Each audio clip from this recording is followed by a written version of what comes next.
ত্রিপুরার মুখ্যমন্ত্রী doctor Manik Saha Agartala government nursing কলেজের দ্বিতীয় ব্যাচের ছাত্রছাত্রীদের শপথ গ্রহণে অনুষ্ঠানে উপস্থিত থাকেন এবং তাদের সেবাব্রতে অংশগ্রহণ করার জন্য অভিনন্দন জানান।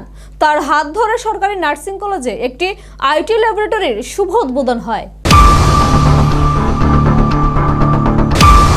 আগরতলা গভর্নমেন্ট নার্সিং কলেজের দ্বিতীয় ব্যাচের ছাত্রছাত্রীদের উজ্জ্বল আলোকবর্তিকা নিয়ে সেবাব্রত ধর্ম পালনের শপথ গ্রহণ অনুষ্ঠানে উপস্থিত থেকে মুখ্যমন্ত্রী ডক্টর মানিক সাহা বলেন, নার্সিং ছাত্রছাত্রীদের মনে রাখতে হবে এটি নিছক পেশা নয়, সেবা ধর্ম, আর সেবা ধর্ম পালন করা হলো শ্রেষ্ঠ মানব ধর্ম।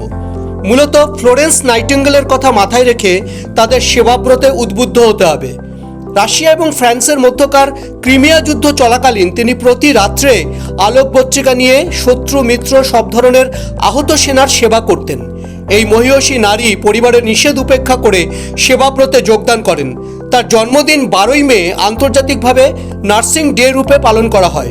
সুতরাং নার্সিং ছাত্রছাত্রীদের মনে রাখতে হবে রোগী এবং তার পরিবার নার্সের দিকে তাকিয়ে থাকেন। ডাক্তারবাবু, রোগ নির্ণয়, ওষুধপত্র ইত্যাদি তো রইলই, কিন্তু একজন নার্স তার পেশাগত দায়িত্ব পালন করলে রোগী এবং তার পরিবার হৃদয়ে তৃপ্তি অনুভব করেন এবং এই কাজের মাধ্যমে কোনো নার্সিং কর্মী তার প্রতিষ্ঠানের মুখ উজ্জ্বল করতে পারেন। মুখ্যমন্ত্রী ডাক্তার সাহা এই উপলক্ষে প্রতিষ্ঠানে একটি আইটি ল্যাবের শুভ উদ্বোধন করে রাজ্যবাসীর উদ্দেশ্যে সমর্পণ করেন। Learn to light a candle in the darkest moments of someone's life. Be the light that helps others see.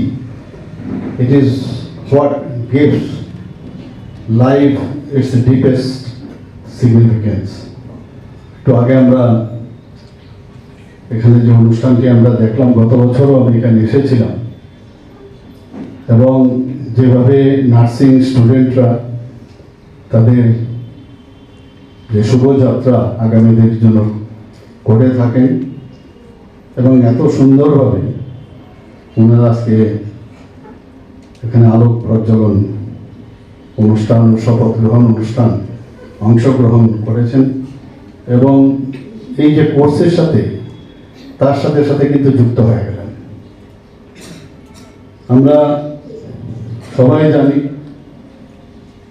যে যখনই নার্সিংয়ের বিষয়টা আসে তখনই আমরা ফ্লোরেন্স নাইটিঙ্গেলের কথা আমাদের মনে হয়। যখন ক্রিমিয়ার যুদ্ধে উনি এইভাবে রাতের অন্ধকারে যারা মুমূর্ষ সোলজাররা ছিল তাদেরকে গিয়ে দেখা রাতের অন্ধকারে, তার থেকে আজকে কিন্তু এই যে অনুষ্ঠান ল্যাম্প লাইটিং সেটা কিন্তু হয়ে যাচ্ছে, অনেক বছর বছর ধরে সেটা হচ্ছে। আমরা জানি তৎকালীন সময়ে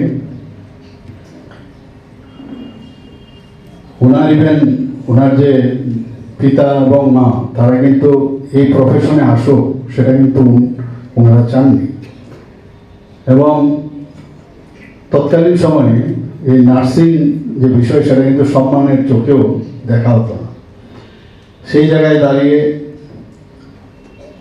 উনি যেভাবে এই নার্সিং ইনস্টিটিউশন বা নার্সিং যে সেবা, এটা পেশা না কিন্তু সেবা, উনি ঠিক ওইটাকে বলছেন এটা পেশা না, এটা মানে আমাদের সেবা, সেটাকে উনি প্রতিষ্ঠিত করেছেন।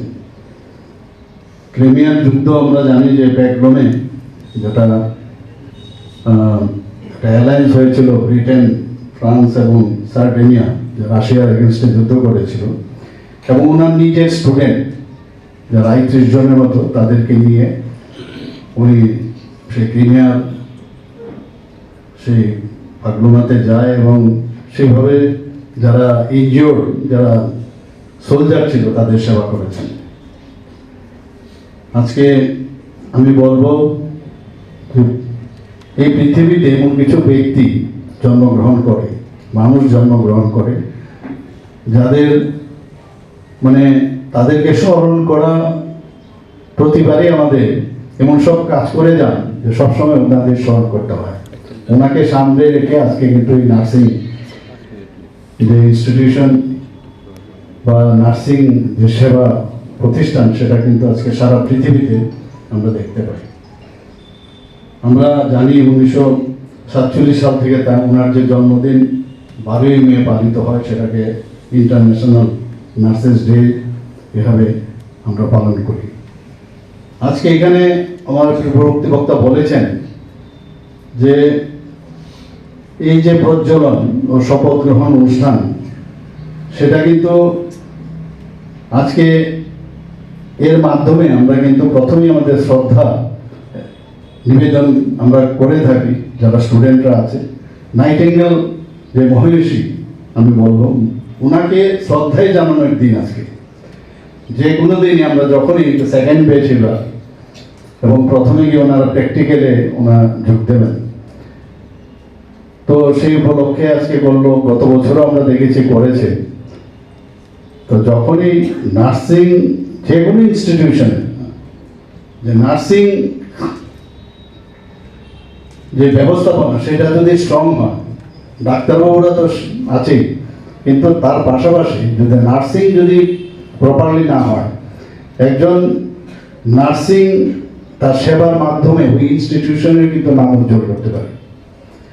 আমরা মাঝে মাঝে সময়ের কারণে বিভিন্ন সমস্যায় আমরা অনেক সময় ডেভিয়েট করি, আমাদের যে কাজের থেকে কিন্তু আমরা ডেভিয়েট করি। কাজের কোনো রকমই তার সাবস্টিটিউশন নেই। তো এখানে যারা আজকে স্টুডেন্টরা এখানে শপথ নিলেন, তাদেরকে আমি বলবো যে কাজটা মানে এখানে আজকে আপনারা চান্স পেয়েছেন এবং এখান থেকে আপনারা বেরোবেন, এই নাইটিঙ্গেলসের কথা স্মরণ করবেন আপনারা। যে কোনো অবস্থায় এদিক সেদিক যদি সেন্ট্রাল নার্ভাস সিস্টেমের মাঝে মাঝে আমাদের সমস্যা হয় অনেকে, আমরা কিন্তু একটা জায়গায় থাকতে পারি না। আমি সব জায়গায় বলি বাইসাইকেল আমাদের সবচেয়ে বড় একটা উদাহরণ। বাইসাইকেল ব্যালেন্স করে সামনের দিকে এগিয়ে যেতে হবে। বাইসাইকেলের যদি কোনো কারণে এদিক সেদিক হয় তাহলে কিন্তু পড়ে যাবে, ছিটকে যাবে। তো ব্রেনটাকেও ঠিক ব্যালেন্স করে সামনের দিকে যাওয়া, এবং গোল হচ্ছে যে আমি যে কাজে আমাকে এই সুযোগ উপরওয়ালা দিয়ে। নিজস্ব সংবাদ প্রতিনিধি, এশিয়ান টাইমস।